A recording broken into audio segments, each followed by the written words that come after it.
बिस्मिल्लाहिर्रहमानिर्रहीम। बेटे अस्सलाम वालेकुम। उम्मीद है आप खैरियत से होंगे। नेशनल बुक फाउंडेशन एनबीएफ की क्लास 7th है और एक्सरसाइज है 8.1। हम पिछली वीडियोस में क्वेश्चन नंबर 4 तक समझ चुके हैं।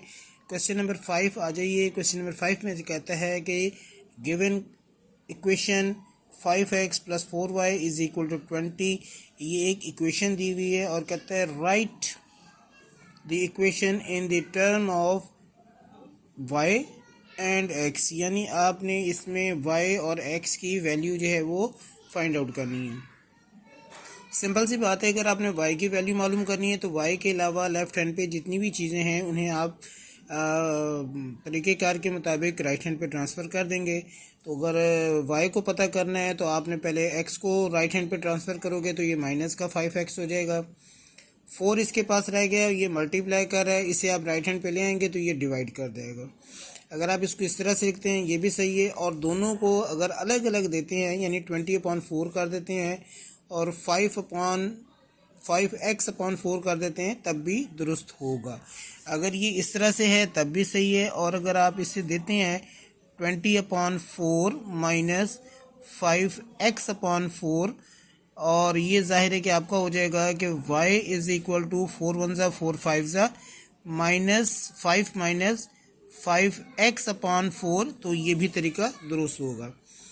ठीक है, इसी तरीके से आ जाइए। अगर आपने x की वैल्यू लेनी है तो x के अलावा आपने बाकी तमाम वैल्यूज़ जो हैं वो राइट साइड पे ट्रांसफ़र करेंगे। पहले 4 आ जाएगा, 4y आएगा तो माइनस को हो जाएगा, 5 अपॉन में आ जाएगा और ये आपका आंसर हो जाएगा। सेम एज जैसे मैंने आपको बताया है कि अगर आप हर वैल्यू को 5 से डिवाइड कर दोगे तो वो बात भी आपकी दुरुस्त हो जाएगी। ठीक है जी, ये आपके पास हो गया क्वेश्चन नंबर 5। क्वेश्चन नंबर 6 आ जाइए। क्वेश्चन नंबर 6 में आपको पैरामीटर का फार्मूला दे रहा है।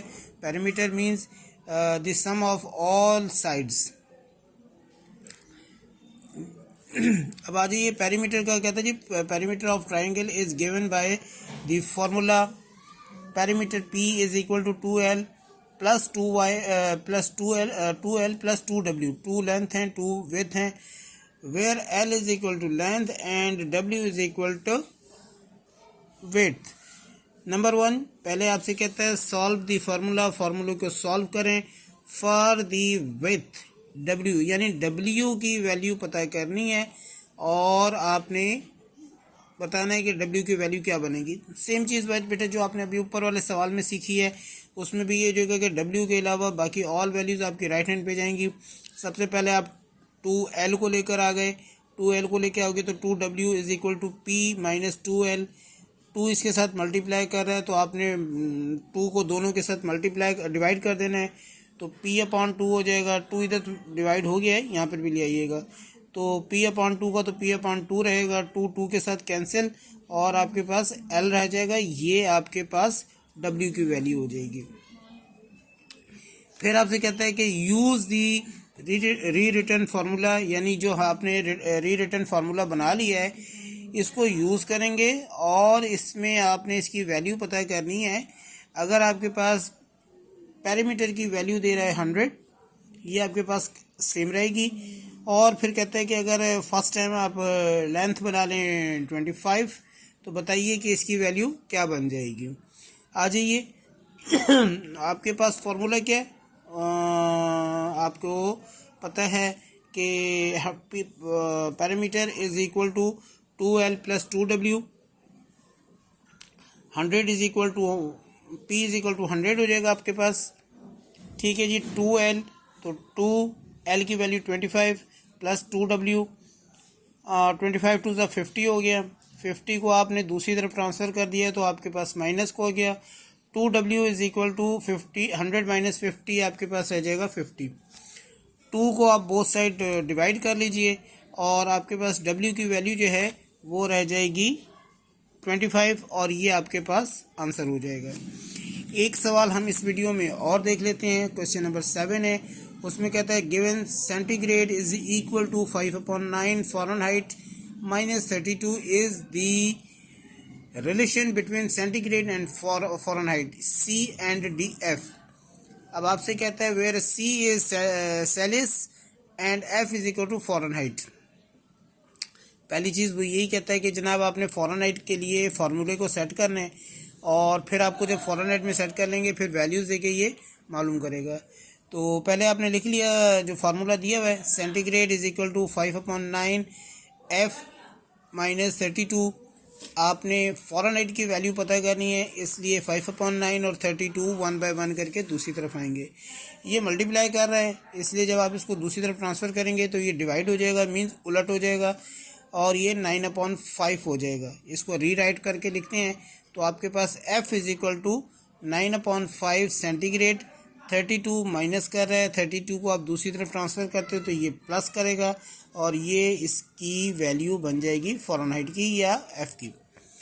अब आपको f आपके पास है, सेंटीग्रेड आपको दूसरी तरफ ट्रांसफ़र कर दी है। अब आपसे कहता है कि कैलकुलेट f इफ़ दो दफ़ा वैल्यू देगा, सेंटीग्रेड इज इक्वल टू 15 और सेंटीग्रेड इज इक्वल टू 10। मेरे ख्याल है दूसरी दफ़ा में 10 देगा। हम दोनों दफ़ा की इसकी वैल्यूज़ पता कर लेते हैं। तो आपने क्या करना है, सिंपल सी बात है बेटे, सेंटीग्रेड की जगह पहले फार्मूला लिखिए, फिर सेंटीग्रेड की जगह सेंटीग्रेड की वैल्यू लिखिए।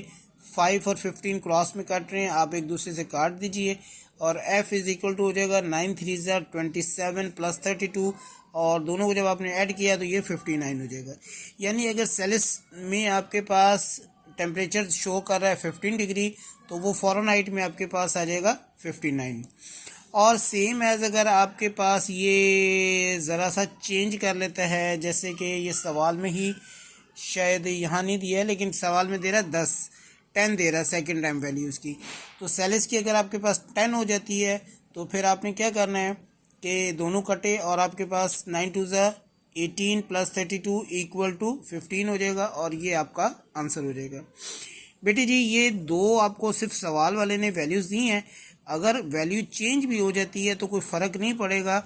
अगर आपको सेल्सियस दे के फ़ारेनहाइट मालूम कर रहा है तो फिर आपने ये फार्मूला लगाना है, और अगर आपको फ़ारेनहाइट दे के सेंटीग्रेड मालूम कर रहा है तो फिर जो आपको पहले ही फार्मूला दिया हुआ है वो लगाएंगे।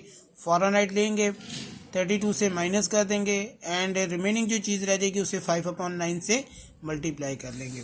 तो इन सवालों को आपने समझने के लिए यूज़ करना है और इसमें अगर वैल्यूज़ चेंज हो जाती हैं तो कोई फ़र्क नहीं पड़ेगा। आपको तरीका सा कार समझ में आना चाहिए, तरीक़ेकार आपके समझ में आए तो सवाल आपकी समझ में रहेगा। ठीक है बेटे, तवज्जो देखिए, अल्लाह आपको आसानी करे। अल्लाह हाफ़िज़।